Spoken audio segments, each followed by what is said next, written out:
नवेझरी येथील स्मशानभूमीत प्रहार जिल्हाध्यक्षाचे अन्नत्याग आंदोलन। मी महेंद्र महादेव भांडारकर, प्रहार जिल्हाध्यक्ष। आम्ही नवेझरीच्या मोक्षधाममध्ये या आंदोलनाला बसल्यावर गोंदिया जिल्ह्यातील तिरोडा तालुक्यातील नवेझरी मोक्षधाम परिसरात दिनांक 10 जूनपासून अन्नत्याग आंदोलन प्रहार जनशक्ती पक्षाचे जिल्हाध्यक्ष महेंद्र भांडारकर यांनी सुरू केले आहे।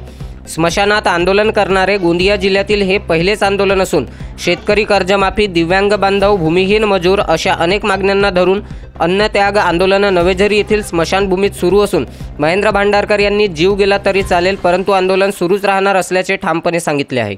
या आंदोलनाला शेतकरी, भूमिहीन मजूर, दिव्यांग बांधवसह अन्य नागरिक सुद्धा आंदोलनस्थळी बसून असल्याचे चित्र दिसून आले आहे।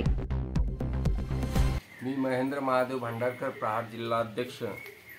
आम्ही नवेझरीच्या मोक्षधाममध्ये या आंदोलनाला बसल्यावर कारण आम्ही शेतकऱ्याशी दगाफटका करणार नाही म्हणून हा मोक्षधामासारखा एक पवित्र स्थळ आम्ही निवडलं। आणि आमच्या मागण्या आहेत की शेतकऱ्याला जे आश्वासन दिले होते ते कर्जमाफी आम्ही त्यांना आठवण करून देत आहोत सरकारला।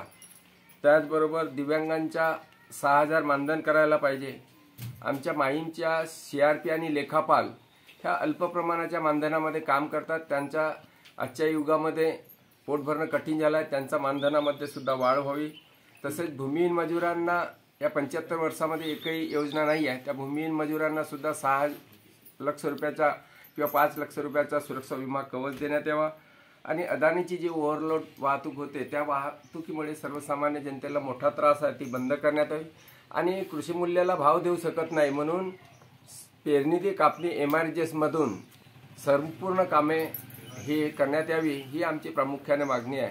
आणि आज सर्व नागरिकांना आणि शेतकऱ्यांना आवाहन करतो की आदरणीय बच्चूभाऊ कडू हे महाराष्ट्रामध्ये मोजरी इथं बसलेले आहेत, तुम्ही सर्व जनतेने त्यांना पाठिंबा द्यावा। आम्ही गोंदिया जिल्ह्यातून आपल्या मागण्यांसाठी आम्ही सुद्धा हा अन्नत्याग आंदोलन सातत्याने जोपर्यंत आदेश नाही येणार तोपर्यंत चालू राहील। जय महाराष्ट्र।